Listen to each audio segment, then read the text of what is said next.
Sunan Derajat diperkirakan lahir pada tahun 1470 Masehi. Sunan Derajat adalah putra bungsu Sunan Ampel dengan Nyi Ageng Manila. Semasa muda, Sunan Derajat terkenal dengan sebutan Raden Kosim, Kosim, atau Kasim. Selain itu, masih banyak nama lain yang disandangkan padanya, antara lain Sunan Mahmud, Sunan Mayang Madu, Sunan Muryapada, Raden Imam, Maulana Hashim, Syekh Masakeh, Pangeran Syarifuddin, Pangeran Kadrajat, dan Masaikh Munat serta lainnya.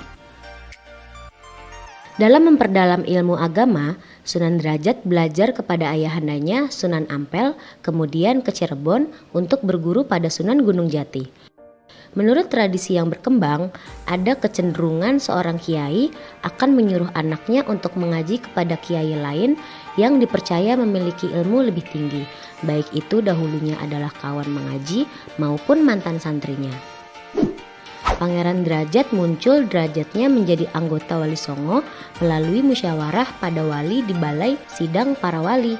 Sunan Derajat kemudian menikah dengan putri Sunan Gunung Jati yang bernama Dewi Sufiah, yang dikaruniai 3 putra dan putri, yaitu Pangeran Trenggana, Pangeran Sandi, dan Dewi Wurian. Selain menikah dengan Dewi Sufiah, Sunan Derajat juga menikah dengan Nyai Kemuning dan Nyai Retna Ayu Chandra. Dakwah yang dilakukan oleh Sunan Derajat pada mulanya dilakukan atas petuah Sunan Ampel, yaitu berdakwah ke pesisir pantai Gresik hingga akhirnya menetap di wilayah Derajat Lamongan, Jawa Timur. Sunan Derajat dikenal sebagai penyebar Islam yang berjiwa sosial tinggi dan sangat memperhatikan nasib kaum fakir miskin serta lebih mengutamakan kesejahteraan sosial masyarakat. Setelah memberikan perhatian penuh terhadap kondisi masyarakat, barulah Sunan Derajat memberikan pemahaman tentang Islam. Ajarannya lebih menekankan pada empati dan etos kerja berupa kedermawanan, pengentasan kemiskinan, usaha menciptakan kemakmuran, solidaritas sosial, dan gotong royong. Sunan Derajat banyak menggunakan ajaran yang luhur dan tradisi lokal untuk menyiarkan agama Islam. Salah satu buktinya adalah adanya artefak yang bertulisan ajaran Catur Piwulang di kompleks makam Sunan Derajat. Artefak tersebut mengajarkan tentang cara hidup bersama sebagai makhluk sosial, yaitu saling menghargai dan membantu sesama.